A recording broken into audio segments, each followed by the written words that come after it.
Hello, BookTube, and welcome back to a series of videos in which I am reading you a book. I'm reading you Barchester Towers by Anthony Trollope. And this is the story of a war in the cathedral close in Barchester, where a new bishop and his busybody wife and his oily, interfering, bossy chaplain, Mr. Slope, have arrived at Barchester. The old bishop has died, and the old bishop's son, Archdeacon Grantley, did not get his job, as he was hoping that he would. Instead, that job went to Mr. Prouty and his wife, and Mr. Slope, the chaplain, all three of whom want to control Barchester, and the contest is really between Mr. Slope and Mrs. Prouty, because the bishop is a weak-willed, henpecked man who is the plaything of most of the people around him with stronger wills. He just wants the admiration of the world. He doesn't necessarily have what it takes to command. And at the heart of that contention for the chapters that we've read so far is Hiram's Hospital, a charitable hospital in Barchester that from time immemorial has been run by a warden who lives in a beautiful house on the grounds and takes care of 12 old men with a behest from John Hiram's will from centuries ago. But that behest has grown in value. And as we saw in the earlier novel, the warden, a man named John Bold, comes to Barchester and says, well, it's totally wrong that the warden of this hospital should pull in $1,000, almost £1,000 a year, whereas the 12 old men get nothing. They get shillings a day. That's surely unjust. It wasn't any of John Bold's business, and no one was the worse. The men were not rankers. They were not asking for this. Until the greed was put in their hearts, they never thought to think about it. No one did. And that caused a ruckus in the newspapers, and Mr. Harding, as we've seen already in this read-along, is a very sensitive soul, and did not like that at all, did not like the ruckus, even if he thought he was in the right, and so he resigned his position. But Parliament has recently taken up the whole cause of the vacant wardenship and decided there will be a warden. He won't be getting quite as much money. He'll be getting half as much money, and he'll have more duties, and there'll be a women's charitable wing as well, with a matron that runs that. And now the question is, who will run that hospital? Who will run the hospital that was at the center of the book, The Warden? And all of Barchester is assuming it will be Mr. Harding. They knew him as the warden. They love him. And Mr. Harding, we see, is kind of sort of thinking that. He's not sure that going back won't have pain, and he's a little wary because he wants less than anything else, he wants to be back in the national spotlight, back in the columns of the newspapers. But it's a rich preferment. Even at half the money, it's a rich preferment. And one of the things that Mr. Slope would like to do is have it in his own gift. He would like to have control over the person that takes the wardenship. He's not sure that that person should be Mr. Harding. They have an interview in which Mr. Slope says that the old ways of doing things are being carted out with the rubbish, very nearly implying that one of those things is Mr. Harding himself. And as we've seen in the chapters so far, the two of you who are following along with this, it's decided by Mr. Slope and also by Mrs. Prouty that the wardenship of the hospital, since they have convinced themselves that Mr. Harding doesn't want it, should go to someone else. They go to the Vicar of Puddingdale, Mr. Quiverful, who has 14 living children and virtually no income. So he is very, very grateful for the wardenship, even at its reduced wages. It's a life-changing thing for him. And he's so grateful, cringingly so, that Slope and Mrs. Prouty know that he will be their thing. He will be their creature, whereas they don't know that about Mr. Harding. Mr. Harding is an ally of Archdeacon Grantley. And that is where things stand as we get to this chapter, chapter 17, which is called Who Shall Be Cock of the Walk, meaning King of the Hill. And we know for sure that it's not going to be the bishop. We already know that he is a weak man. And what this chapter does more effectively than anything else is give us a really good pen portrait of a weak man. But let's see what we have here. All this time, things were going on somewhat uneasily at the palace. That the palace is the bishop's residence. That's how grand this is. The hint or two which Mr. Slope had given was by no means thrown away upon the bishop. He had a feeling that if he ever meant to oppose the now almost unendurable despotism of his wife, he must lose no further time in doing so. That if he ever meant to be himself master in his own diocese, let alone his own house, he should begin at once. It would have been easier to have done so from the day of his consecration than now, but easier now than when Mrs. Prouty should have succeeded in thoroughly mastering the diocesan details. She's learning everything, and he could learn them too. He just doesn't bother. Then the proffered assistance of Mr. Slope was a great thing for him, a most unexpected and invaluable aid. Hitherto he had looked upon the two as allied forces, and had considered that the allies as they were impregnable. He'd begun to believe that his only chance of escape would be by the advancement of Mr. Slope to some distant and rich preferment. In other words, he assumes that Mr. Slope and his wife are allied in all things, and that he has no chance against both of them. So maybe, down the line, I might have a chance if I get him a job somewhere else. I don't know why he would think that. He's thoroughly under his wife's thumb. Mr. Slope being on the scene or not won't make a difference. But now it seemed that one of his enemies, he thinks about them as his enemies, his own wife. Now it seemed that one of his enemies, certainly the least potent of them, but nevertheless one who was very important, was willing to desert his own camp. Assisted by Mr. Slope, what might he not do? He walked up and down in his little study, almost thinking that the time might come when he would be able to appropriate to his own use the big room upstairs, in which his predecessor had always sat. He's been banished from that room by his wife. Just summarily, I need this space. You go downstairs to the little closet. As he resolved these things in his mind, a note was brought to him from Archdeacon Grantley, in which that divine begged his lordship to do him the honour of seeing him on the morrow. Would his lordship have the kindness to name an hour? Dr. Grantley's proposed visit would have reference to the pre-appointment of Mr. Harding to the wardenship of Barchester Hospital. The bishop, having read his note, was informed that the archdeacon's servant was waiting for a reply. Here at once a great opportunity offered itself to the bishop of acting on his own responsibility, which he never does. He bethought himself, however, of his new ally, and rang the bell for Mr. Slope.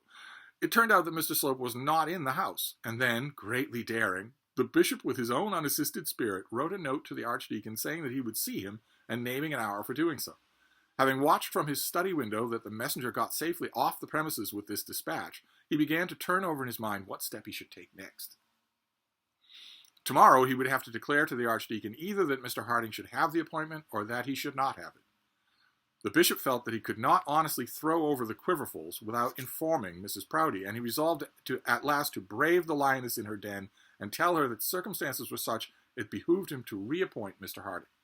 He could actually do that. He could easily just do that and say it. His domestic life could not be any more miserable anyway. But we'll see. We'll see how close he comes to that. He did not feel that he should at all derogate from his new courage by promising Mrs. Proudie that the very first piece of available preferment at his disposal should be given to Quiverful to atone for the injury done to him. If he could mollify the lioness with such a sop, how happy would he think his first efforts to have been? Not without many misgivings, he did find himself in Mrs. Proudie's boudoir. He had at first thought of sending for her, but it was not at all impossible that she might choose to take such a message amiss. Take it amiss? She'd scream bloody murder. And then it might be some protection to him to have his daughters present at the interview. He found her sitting with her account books before her, nibbling the end of her pencil, evidently mersed in pecuniary difficulties and harassed in mind by the multiplicity of palatial expenses and the heavy cost of episcopal grandeur. Her daughters were around her. Olivia was reading a novel, Augusta was crossing a note to a bosom friend in Baker Street, and Netta was working diminutive coach wheels for the bottom of a petticoat. If the bishop could get the better of his wife in her present mood, he would be a man indeed. He might then consider the victory his own forever. After all, in such cases, the matter between husband and wife stands much the same as it does between two boys at the same school, two cocks in the same yard, two armies on the same continent. The conqueror once is generally the conqueror ever after. The prestige of victory is everything. My dear, began the bishop, if you are disengaged, I wish to speak to you. Mrs. Proudie put down the pencil which carefully at the point at which she had dotted her fingers and marked down in her memory the sum she had arrived at, then looked up, sourly enough, into her helpmate's face. If you are busy, another time will do as well, continued the bishop, whose courage, like Bob Acres, had oozed out now that he found himself on the ground of battle. What is it about, Bishop? Asked the lady. Well, it was about those quiverfuls, but I see you are engaged. Another time will do just as well for me. What about the quiverfuls? It is quite understood, I believe, that they are to come to the hospital. There's to be no doubt about that, is there? And as she spoke, she kept her pencil sternly and vigorously fixed on the column of figures before her. Why, my dear, there is a difficulty. A difficulty? What difficulty? The place has been promised to Mr. Quiverful, and of course he must have it. He has made all his arrangements. He has written for a curate for Puddingdale. He has spoken to the auctioneer about selling his farm, horses, and cows, and in all respects considers the place to be his own. Of course he must have it. Now, Bishop, look well to thyself, and call up the manhood that is in thee. Now, Trollope switches to this archaic diction of these and thous to sort of raise the tone to Homeric levels. It's done purely to mock the bishop. Now think how much is at stake. If now thou art true to thy guns, no slope can hereafter aid thee. How can he who deserts his own colours at the first smell of gunpowder expect faith in an ally? Thou thyself sought the battlefield. Fight out the battle manfully now thou art there.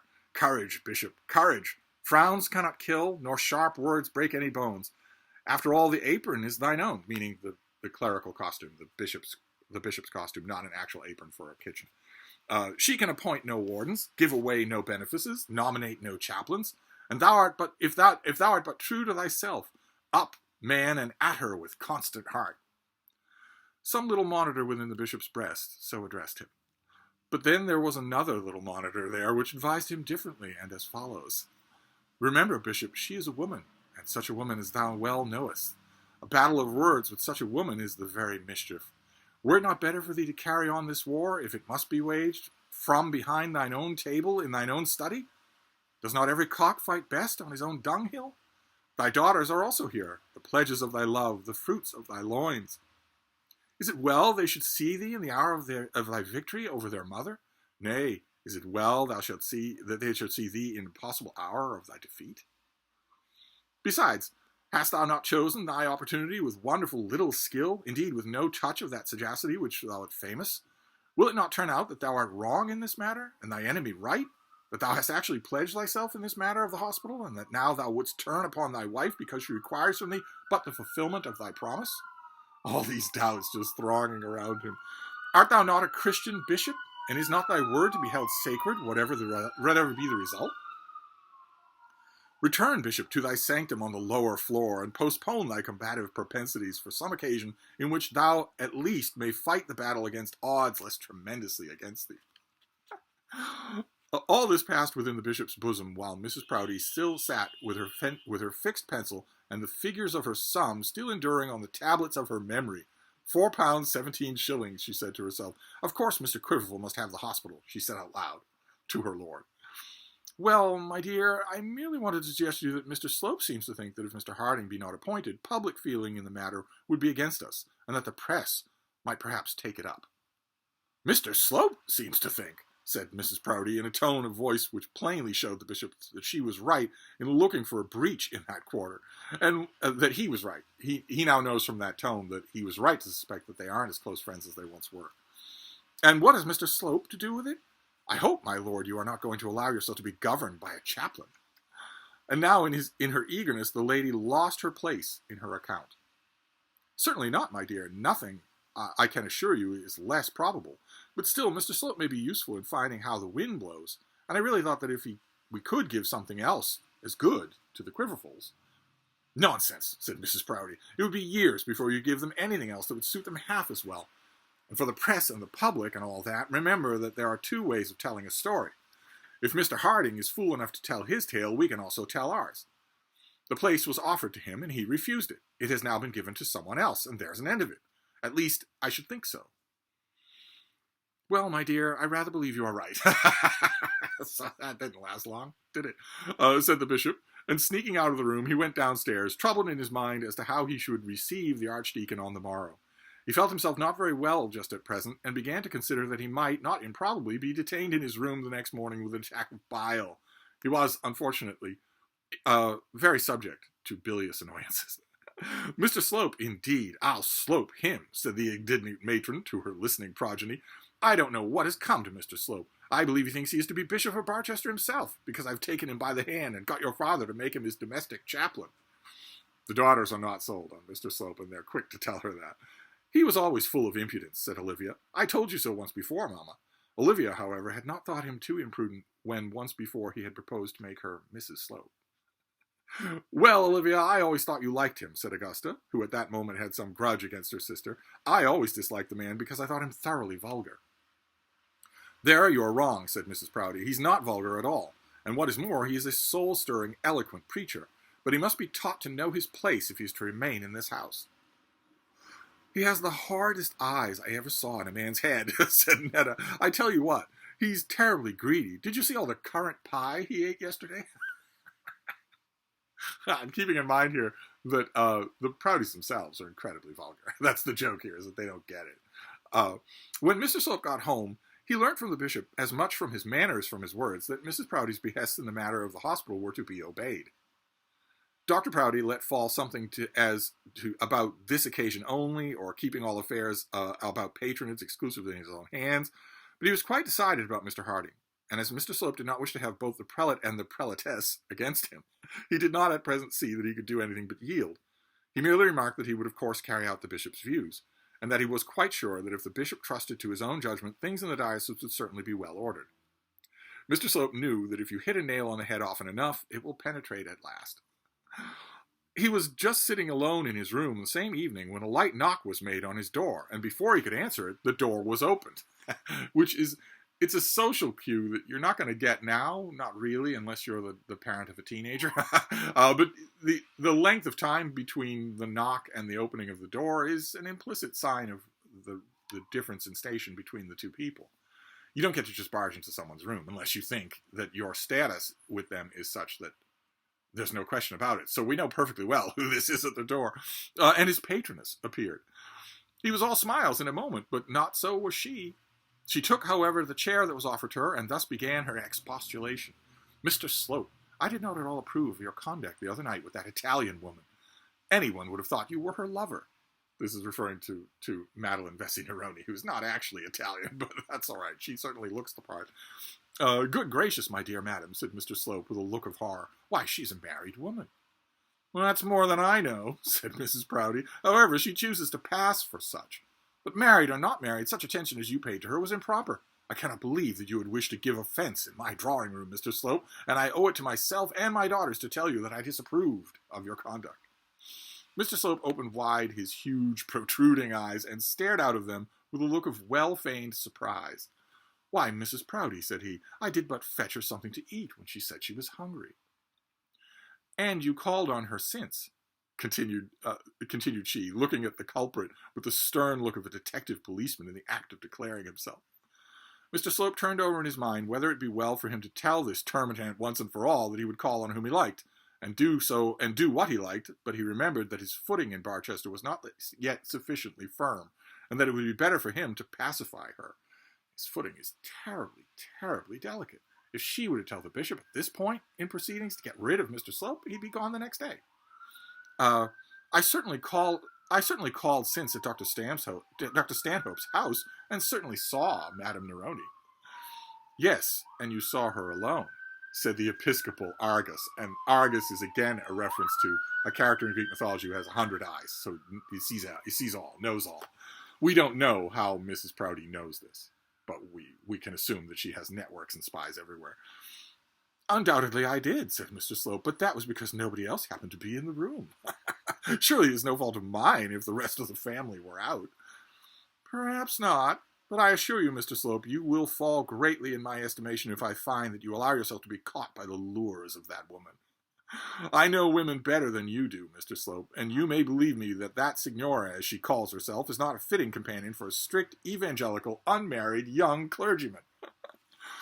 How Mr. Slope would have liked to laugh at her. How had he dared, but he did not dare. So he merely said, I can assure you, Mrs. Proudie, that the lady in question is nothing to me. This guy always lies. We know that's not true. Well, I hope not, Mr. Slope, but I have to consider my duty to give you this caution. And now there's another thing I feel myself called on to speak about. It is your conduct to the bishop, Mr. Slope. My conduct to the bishop? Said he, now truly surprised and ignorant what the lady alluded to. Yes, Mr. Slope, your conduct to the bishop. It is by no means what I should wish to see. Has the bishop said anything, Mrs. Proudie? No, the bishop has not said anything. He probably thinks that any remarks on the matter will come better from me. who first introduced you to his lordship's notice. The fact is, Mr. Slope, you are a little inclined to take too much upon yourself. An angry spot showed itself on Mr. Slope's cheeks, and it was with difficulty that he controlled himself. But he did so, and sat quiet while the lady went on. It is the fault of many young men in your position, and therefore the bishop is not inclined at present to resent it. You will, no doubt, soon learn what is required from you, and what is not. If you will take my advice, however, you will be careful not to obtrude advice upon the bishop in matters touching patronage. If his lordship wants advice, he knows where to look for it. And then, having added to her counsel a string of platitudes as to what was desirable and what was not desirable in the conduct of a strictly evangelical, unmarried young clergyman, Mrs. Proudie retreated, leaving the chaplain to his thoughts. The upshot of his thoughts was this, that there was certainly not room in the diocese for the energies of both himself and Mrs. Proudie, and that it behooved him to quickly to ascertain whether his energies were, or hers, were to prevail. In other words, in the immortal words of Bugs Bunny, of course you know, this means war. That is what this chapter is doing. It's showing us in a few little strokes here and there how weak a man Bishop Proudie is. His resolve fails him immediately. The one angel, the one little monitor speaking in his heart, telling him that this is just your wife. She doesn't have any ecumenical standing. You can do or not do anything you want. You don't owe her even an explanation, much less an accommodation. That voice is true. That voice is absolutely right. Dr. Proudie could tell Mr. Slope, get on your horse, go out, tell Mr. Harding that he has the appointment in the hospital, and that I'll make it good to Mr. Quiverful down the line. He doesn't even owe an explanation to his wife, much less to do her bidding. But no, his resolve just lasts a second. And this chapter shows us that. It shows us how weak he is. But it also shows us in neat little ways that nobody likes Mr. Slope. Nobody does. They want to. They try to. We saw in the last chapter that Eleanor Bold, when she could drag herself away from talking baby talk to her baby, she wants to try to force herself to think well of him, but no one can do it. He is just a repulsive individual. But now things are completely clear. Not only does the bishop now know beyond a shadow of a doubt that there is a rift between his wife and his chaplain, which together they were utterly repressive to him. But now he knows there's a rift between them. Not only that, but now the rift is explicit. Mrs. Proudie has come to his chamber and reprimanded him. Not just about Signora Neroni, but also about preferment. You should keep your hands out of this. It's the bishop's job, and he knows where to go for advice, meaning me, not you. So it's a fairly short chapter, but oh boy, how enjoyable. Trollope is almost at his very best when he is doing dialogue-heavy chapters like this. He's almost at his best. I would argue, and a lot of Trollope fans would say, that the very best of Trollope is not the fox hunting scenes. They're amazing. They are amazing. He knew that he was good at them. No, I would argue that a lot of people will say this if they're familiar with Trollope, that the best part of Trollope is his letters. His characters write letters to each other. He will often get the text of the letters. Long or short, they are always just wonderfully enjoyable. But this is pretty close. This chapter is pretty close. So that's where we're leaving this for today. The struggle is explicit. War is on in Barchester. So what is going to happen? There are a few factors we haven't heard from, right? This chapter promises that we will probably get Dr. Grantley back into the action. But there's also Mr. Arabin. We've had introduced to us, but we haven't actually met him or got to know him at all. So, and he's going to be involved. He's been brought on specifically to combat Mr. Slope. Lots and lots of fireworks still to come. So we'll wrap this up for now, and we'll meet next time. Thank you, BookTube.